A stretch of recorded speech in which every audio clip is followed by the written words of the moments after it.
चाहे सिख हो, आपकी कुर्बानी ताबनाक है। आप सारी दुनिया को पेश कर सकते हैं। हमारी मिसाल, हमारी कुर्बानी अगर पूछनी हो, जाओ बरतानिया के अंग्रेजों से पूछो, उनके तोपखानों से पूछो, उनकी बंदूकों की गोलियों से पूछो, उनके फौजियों से पूछो, उनके जर्नल और कर्नेल से पूछो कि हमने किस तरह इस मुल्क की इज्जत के लिए काम किया है। मेरे दोस्तों, उन्हीं कुर्बानियों के नक्शे कदम पर चलते रहो। इंशाअल्लाह दुनिया की कोई ताकत इस मुल्क का बिगाड़ नहीं सकती है। ये मुल्क पायदार रहेगा, ताकतवर रहेगा, ये मुल्क जागरूक रहेगा, ये मुल्क सुपर पावर बनेगा, ये मुल्क बहुत ताकतवर बनेगा। सिर्फ कब?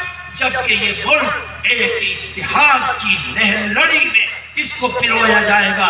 लेकिन अगर नफरत हुई तो उस नफरतों का अंजाम, मेरे बुजुर्ग कहते हैं कि अंजाम किस चीज पर होगा कि मुल्क टुकड़े टुकड़े हो जाएगा और इस मुल्क की बर्बादी इनके अपनों के हाथों से आ जाएगी।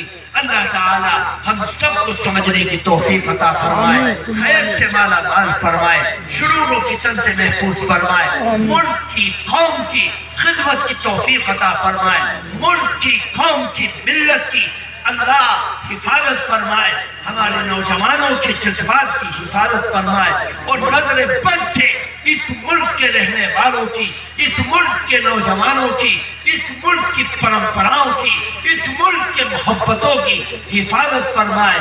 कहने सुनने से ज्यादा हम सबको अमल की तौफीक अता फरमाए। सुभान अल्लाह व बिहम्दी, सुभानअल्लाह व नशहदु अन ला इलाहा इल्ला अंता व नस्तगफिरुका व नतूबु इलैक व सल्लल्लाहु अलैहि